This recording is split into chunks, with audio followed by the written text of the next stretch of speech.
first episode of Flick Fanatics. I am a co-host, co-creator Matt Festel, and with me is other co-host and co-creator Jackson Turner. Give a round of applause. No. Our first movie we checked out for you was Gangster Squad. This movie is set in the 50s in Los Angeles. It's about Sean Penn, who is playing this really evil gangster type, trying to Mickey Cohen take over all of Los Angeles.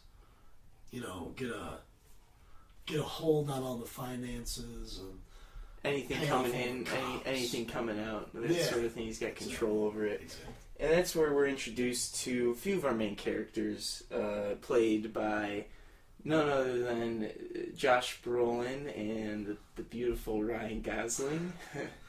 They play a couple of detectives. Yeah, I guess detectives. Yeah. Josh Brolin plays Sergeant John O'Mara, and Ryan Gosling was Jerry Wooters, and they're basically given the idea from Nick Nolte, who's their Who's the chief, I guess, of like the Los Angeles Police Department, the entire thing, and they're given this mission to do it off the books and stop Mickey Cohen, played by Sean Penn, from taking over Los Angeles completely. Yeah, so it's said at the beginning of the film it was inspired by a true story, which usually means it's loosely accurate, but my guess is that I bet there was some kind of, quote, Gangster Squad. Yeah. But I doubt the actual events were very accurate. Oh yeah, because there were way too many explosions. But there were a lot of gangsters in Los Angeles at the time. So. I think the title was pretty accurate for the movie. Yeah, they said it a couple times too. Yeah, they did, definitely. It's So, what did you think of the movie? What was your thoughts, initial reaction? What were you thinking going into the movie? Going into it, I wasn't too excited.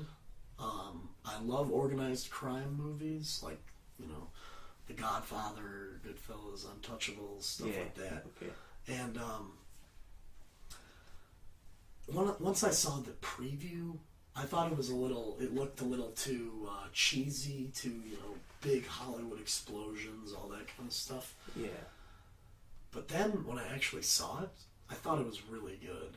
I mean, they didn't play too much on the explosions. It wasn't like a Michael Bay movie. It was good. I actually enjoyed it a lot. The acting was superb.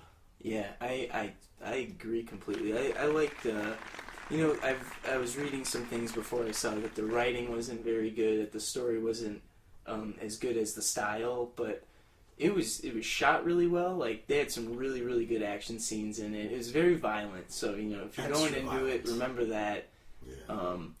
But no, really, the actors were great. The music was pretty cool, actually. It kind of fit the era really well, and so that goes for costume, set. It was all like dialed in at the time. The cinematography.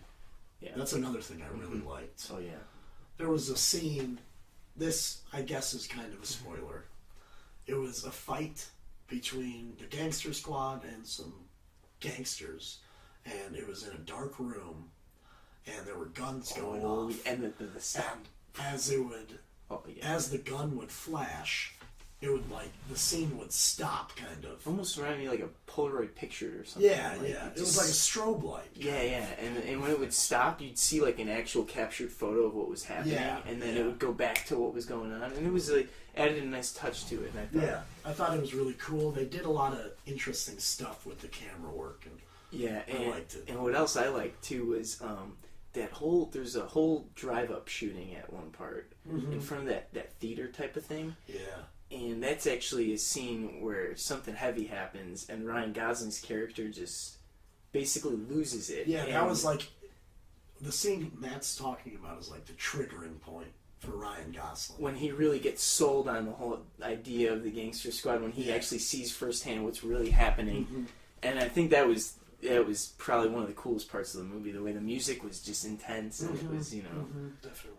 So, with all that said, what is your overall consensus? What's your final grade for the movie? Whoa, what scale are you using? I think I'll go with a thumbs up, thumbs down scale. Okay. And I'm gonna put it kind of at a 45-degree angle. Okay. So that's okay. So that's like hey, this is it was decent. It was better than I expected. Much going in. Okay. So on the scale you're doing, the 45 is that? Mm-hmm. This is why I wish we had a video for this so we could actually show. Okay, I'll use the same scale. Thumbs up, thumbs down. So I'm gonna give it a what's this? What's that? Another 45-degree angle. Give it a little more. A little more, maybe like a 50-degree. It's basically a thumbs up for me. Thumbs up, okay. Or it is a thumbs up. It's a good movie. I suggest right, it. Yeah, go see it. Yeah, it's worth it. One problem I had though. This kind of bugged me the entire time. Emma Stone's character is Sean Penn's like girlfriend, I guess. Kind of like love interest. Yeah, something. His pet. Yeah, and there's a scene where she's at a club with Sean Penn and Ryan Gosling's over in the corner looking on, and then there's this guy that has some sort of relation to Sean Penn's character and Emma Stone's character, and the whole movie kind of played on that relationship. The guy later. Okay, yeah. It was a straight. I see that too. I see what you're saying because it's surprising. I think because you're like, whoa, who is this guy? Who is this guy? Yeah, at first, you know what I mean? Because remember when it's go see it, judge for yourself. I'm kind of with you on it. It was surprising. They didn't explain it. Yeah. That's. They really didn't explain. Other than that, though, they explained basically everything. Yeah, that was. And that guy, technically, when I think of that guy, is kind of just, he was like the mutual in-betweener, sort of, when I think about it. So, I guess they didn't have to completely explain it, but I understand what you're saying. Yeah. So, thank you for joining us. This is Flick Fanatics, first episode. Thank you very much for joining us. Let's go on next episode, whatever it is. Big Oscar buzz kind of movie. Zero Dark 30. Very good. That'll be our next movie review, and with that, we'll also have a new segment for the show, new little something to little flair. Yeah, little pep, little sing. Yeah, definitely. A little something to add with the rest. Mix it up. Like you got maybe an old movie review that we'll do, or maybe some of our old favorites of certain genres. Because so. You can expect anything to happen. Expect anything and everything. Everything. Just expect everything. Yeah. Except the video part. Or expect nothing. Audio. Expect nothing, and then when something happens, you'll be like, "Hey, something happened." It'll be unexpected. Yeah. And, perfect. Brighten your day, hopefully. Well, thanks again. Thank you for listening. Joining in on us. Like our Facebook page. Yeah, and check out like this video too, and comment on it. And share it, please. We need it. So we need the money. Not like we're making any money off this. It's all the views, man. Each view's like a high five. Yeah. Thank you very much for joining us. We'll see you next time.